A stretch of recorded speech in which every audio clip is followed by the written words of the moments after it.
अस्सलाम वालेकुम dear student. आज हम क्लास 7 सब्जेक्ट मैथ्स इसमें chapter number 9 direct proportions and inverse proportion के बारे में मालूमात हासिल करेंगे।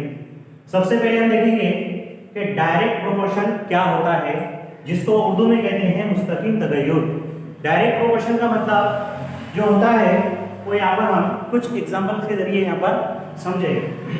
पहली एग्जाम्पल क्या देखेंगे हम, पेन और उसकी कॉस्ट। सपोज एक पेन का कीमत जो है वो 5 रुपीज है, तो दो पेन का कीमत कितना होगा 10 रुपीज। 3 पेन का कीमत कितना होगा 15 रुपीज।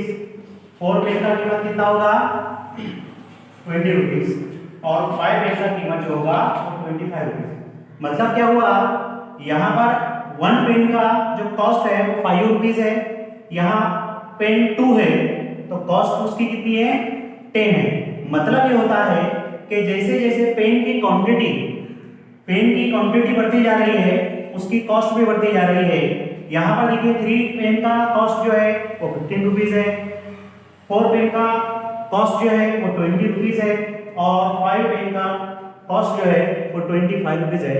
मतलब जैसे जैसे पेन की क्वांटिटी बढ़ती जा रही है उसकी कॉस्ट भी बढ़ती जा रही है। इसी को हम कहेंगे डायरेक्ट प्रोपोर्शन। मतलब एक अगर बढ़ता है तो उससे ज्वाइंट जो रहेगा, यहाँ पर पेन और कॉस्ट, पेन जैसे जैसे बढ़ रही है उसकी कॉस्ट भी बढ़ती जा रही है। इस तरीके से यहाँ पर ये डायरेक्ट प्रोपोर्शन की एग्जांपल हमने आपको बताई है, जिसको उर्दू में मुस्तकीम तगय्युर कहते हैं। हाँ, तो स्टूडेंट डायरेक्ट प्रोपोर्शन की यहाँ पर सेकंड एग्जांपल हम देखते हैं। बुक्स यहाँ पर देखिए और स्टूडेंट, अब यहाँ पर बुक्स है 10 बुक्स जो है वो 5 स्टूडेंट को दी गई है। उसी तरीके से यहाँ पर बुक्स कितने हैं 20, वो कितने स्टूडेंट्स को दी गई है 10। यहाँ पर बुक्स कितने हैं 40, कितने स्टूडेंट्स को दी गई है 20। यहाँ पर बुक्स है 60, कितने स्टूडेंट को दिए 30। तो कहने का मतलब यहाँ पर ये है कि अब हम इसको यहाँ पर सॉल्व करके देखते हैं, यहाँ पर डिवीजन लगा कर देखते हैं कि डिवीजन में क्या होता है। देखिए अब यहाँ पर देखिए 5 1 जा 5 और 5 2 जा 10, इसका आंसर आया 2। 10 1 जा 10, 10 2 जा 20, तो इसका भी आंसर कितना आया 2। अब यहाँ पर 21 जा 20 और 22 जा 40, इसका भी आंसर कितना आया 2।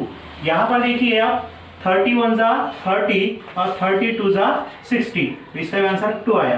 कहने का मतलब यहाँ पर बुक्स और स्टूडेंट्स में अगर हम यहाँ पर डिवीजन करते हैं तो सबका वैल्यू सेम आता है। तो यहाँ पर हम समझेंगे कि डायरेक्ट प्रोपोर्शन क्या है। मतलब क्या है, यहाँ पर 10 बुक्स है, स्टूडेंट कितने हैं 5। अब यहाँ पर बुक्स जो है वो बढ़ गए हैं, 20 हो गए, तो इसलिए यहाँ पर स्टूडेंट भी जो हो गए बढ़ गए हैं।